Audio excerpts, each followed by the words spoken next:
Good afternoon and welcome to the HR Congress podcast. Today we're speaking with Laura Schroeder, the head of brand at Personio. In this episode, we discuss how to most effectively leverage and implement technology for a human-centric future of work. We also discuss how HR professionals should approach implementing new HCM technologies, employer branding, and lessons that HR can learn from marketing.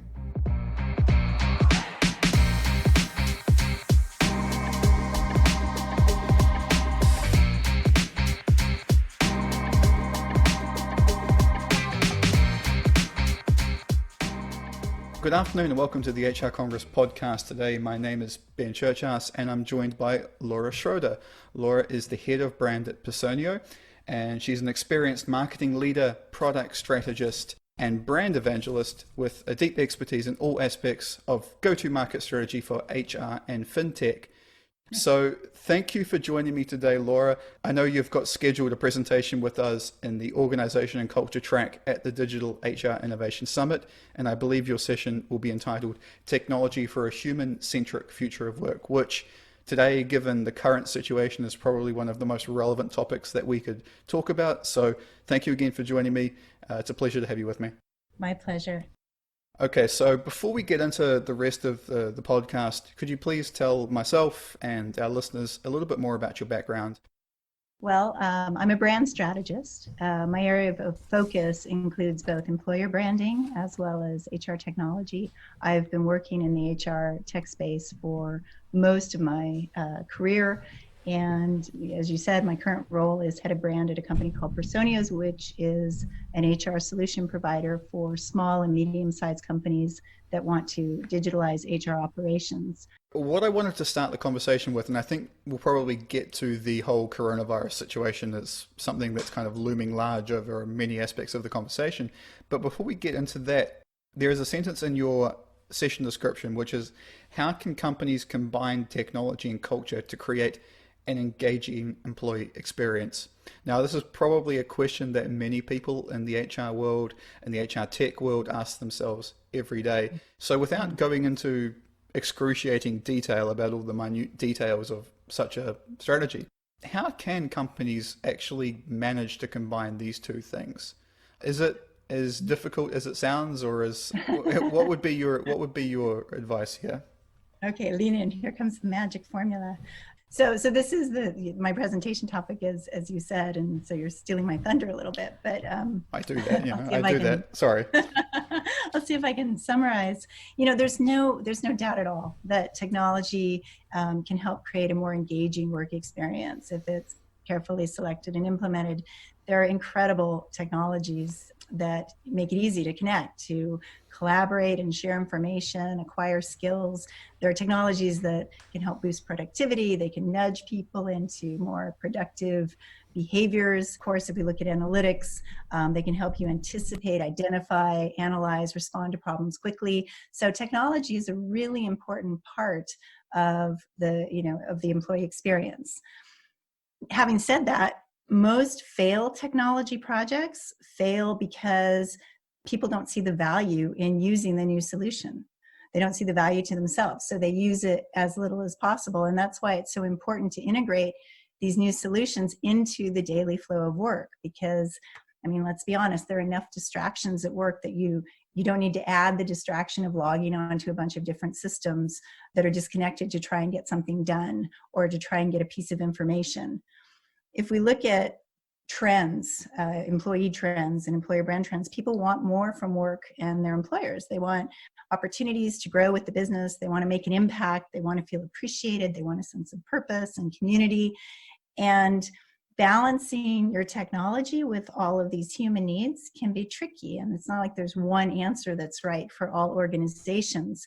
There could be a great solution available, but you have to step back and look at your business, your employees, and ask if it's going to help create better work relationships. Is it going to actually improve your customer or your employee experience? Is it going to help people collaborate and innovate? Or is it going to be a siloed solution that creates another distraction? These things I just mentioned, these are the things that ultimately take a business forward. So that's the focus of my talk at the event. So whenever I talk about human capital technology, HR technology, I get a little overwhelmed, and I think a lot of people do, because there's just simply so many solutions out there. There's so many tools, there's so many things that can be implemented and adapted into an organization. What should HR professionals take into consideration before they're rushing to adopt a new technology? Not saying that they all rush, of course. Well, I think there are some general rules of thumb that are good practice. And the first is to partner with employees when you're making technology decisions. I know this sounds very obvious, but it's kind of difficult to do, and it's hard to do at scale. So in very large organizations, you can't partner with every employee. So you need a methodology to do that. But I think it often doesn't happen. There's a task force charged with selecting a solution, and then it's rolled out. And yes, there are communications, but they're often top down. And then the solution's there, people are expected to use it. And unless there's full adoption, the original use case for adopting that technology is not going to be realized. If people use it as little as possible because they have to, and not because they see a benefit to themselves, then you don't get your ROI. So it's really important to partner with employees during the selection and also after the implementation, continuously checking in with employees to make sure that it is adding value, that it's not creating a distraction, that it's helping them do their work quickly and efficiently. I think secondly is to keep in mind that one size doesn't fit all. Of course, businesses have big incentives to try and standardize so they can get more efficient and improve productivity. So there are business reasons to do it, but people are different. And companies are actually chaotic places where innovation can happen. So differences can be a strength if they are nurtured and valued. There are some processes in every business that have to be standard. They are that way. But for any areas where flexibility isn't creating business risk, it's, maybe we move away from standardization a little bit and let people bring their own creativity to the table for, in terms of how they use new solutions. How you do this, you may need to research different parts of the organization. You may need to find out what's important to different employee groups. I personally really like the design thinking and agile approach for partnering with employees to decide what solutions are going to work best. But the important takeaway is here is don't just choose a solution, roll it out, and assume it worked. Continue partnering, continue checking back with your employees to make sure that you're meeting your objectives and that your solutions are adding value to them. And I think finally, this is going to sound really obvious, but keeping it human. Companies, the tendency is to implement technologies because they're trying to eliminate poor experiences like process bottlenecks. But research shows that peak experiences have a more lasting impact on employee engagement. So what I'm saying is that you get the most impact on culture and employee experience if you create amazing human moments rather than amazing technology moments. And I think that's something important to keep in mind as well. No, I think that's very important to keep in mind. The reality is most of us really enjoy that human connection. Of course, that's part of what an organization is. It's that synergy gain from having connection with people and seeing how that can add value and grow the business. And I think anything that takes away from that or creates a further gap between people, whether that's just because of failed implementation or poor technology or poor choices, then it's going to negatively impact the business. So I think it always has to be human first or human-centric. And if it's actually helping the people in the organization work better and have better relations with their colleagues and stakeholders, then of course it's probably going to be a good thing. Today, a lot of companies are really putting a lot of effort into how they're perceived externally with their brand and their value proposition. But what are some of the common challenges that you see companies facing from the perspective of employer branding? And how would you advise that they overcome some of those common challenges? Yeah, this is a great question. It's actually one of my favorite topics, but there's so much advice out there about employer branding. So maybe instead of talking about these general best practices, it might be interesting to focus on the current situation right now with the coronavirus, because it's really kicking the tires on employer brand at every company. As a general rule of thumb, a great brand puts employees, customers, and communities first. And they do this in good times when it's arguably easy to do it, but they also do it in challenging times like this one. So, how might a great brand be responding to the current challenge? First of all, people are quite anxious. So communication, transparent and regular, daily or even multiple times daily communication to let people know what's going on, what they can expect, is so important. This can be coming from HR, it can be coming from the executive team, it should be coming from managers. Let people know what's going on and that you have their back. That's the most important thing. Second, a lot of businesses are having their employees work from home. This is a great initiative. It's supporting the social distancing that we're being asked to do. Not every company can do this. Of course, we need some people to go to work, the health workers, people working in stores. These are the heroes of the hour. But where it's possible, great brands are supporting their employees to work at home. Third, some of these employees are parents and schools may be closed. So you've got employees trying to do their full-time jobs at home in a crisis situation. How can you alleviate that? Can you maybe give them, a shortened work contract with same pay, for example?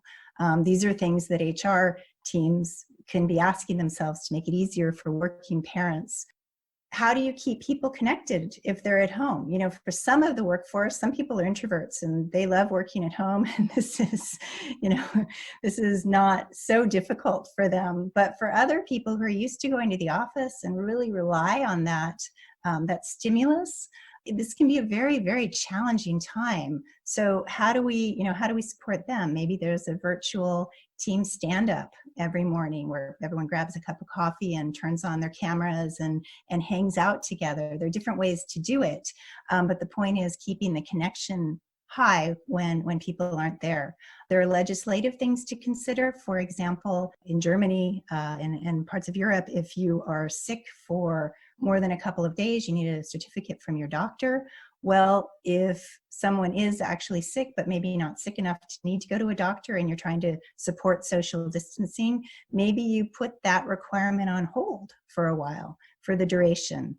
For active employees, the CEO of our company actually did a really cool thing recently by negotiating a free trial, a 3-month trial, not just 1 or 2 hours, but a 3-month trial for a fitness program where you can do the workouts from home, so that even if you're stuck at home, you can still do your exercise and be active. So you have to think about all of your employees and also work with your employees to take care of your customers. Your customers are also struggling with this. And if you're an HR tech provider, you're working with HR people and they have questions and they might have great ideas that can be shared as part of a community. The important thing to remember, as a brand, is that we're all in this together, and a great brand has employees' backs. Indeed, and I have noted already that a lot of these changes are taking place in the way a lot of people work. You only have to log on to LinkedIn today to see the updates from basically everyone working from home, daily stand-ups on any kind of online meeting platform. That's what we do in our organization in the mornings.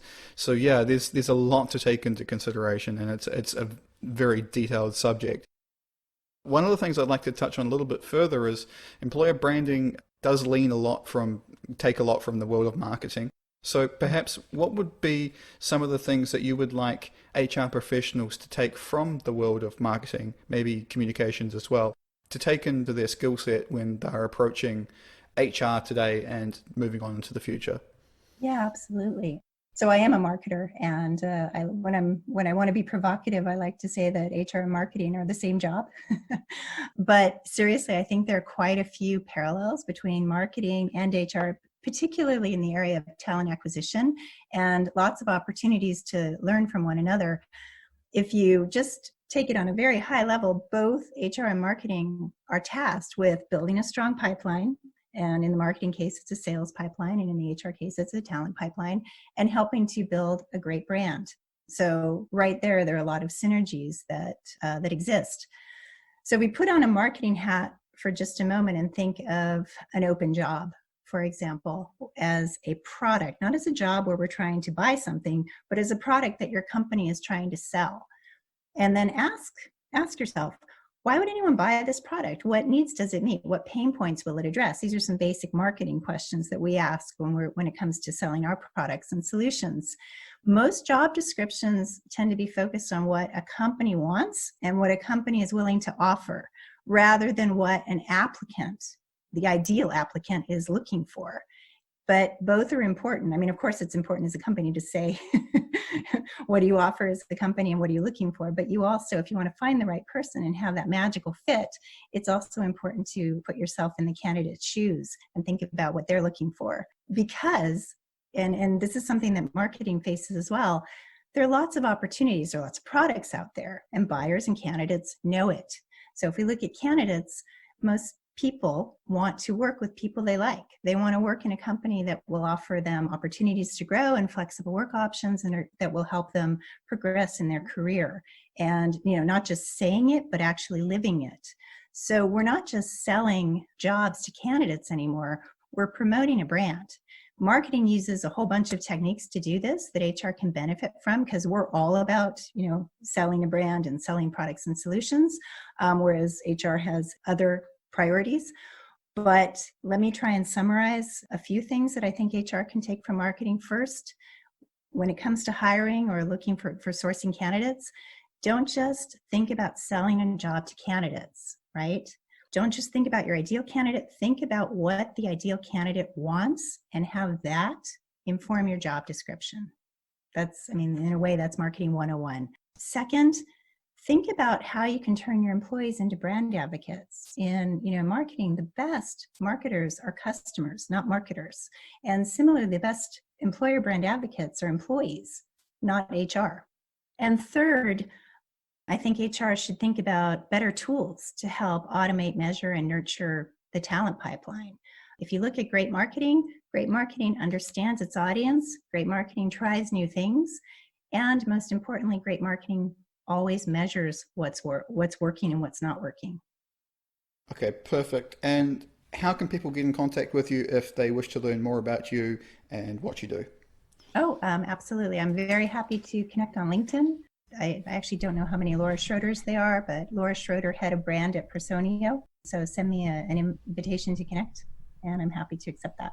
Awesome. Well, thank you for joining me today, Laura. I know that you've probably got a whole bunch of calls to take after this, so I'll let you go. But thank you for joining me. It's a pleasure to speak with you, and I look forward to meeting hopefully soon. Thank you very much.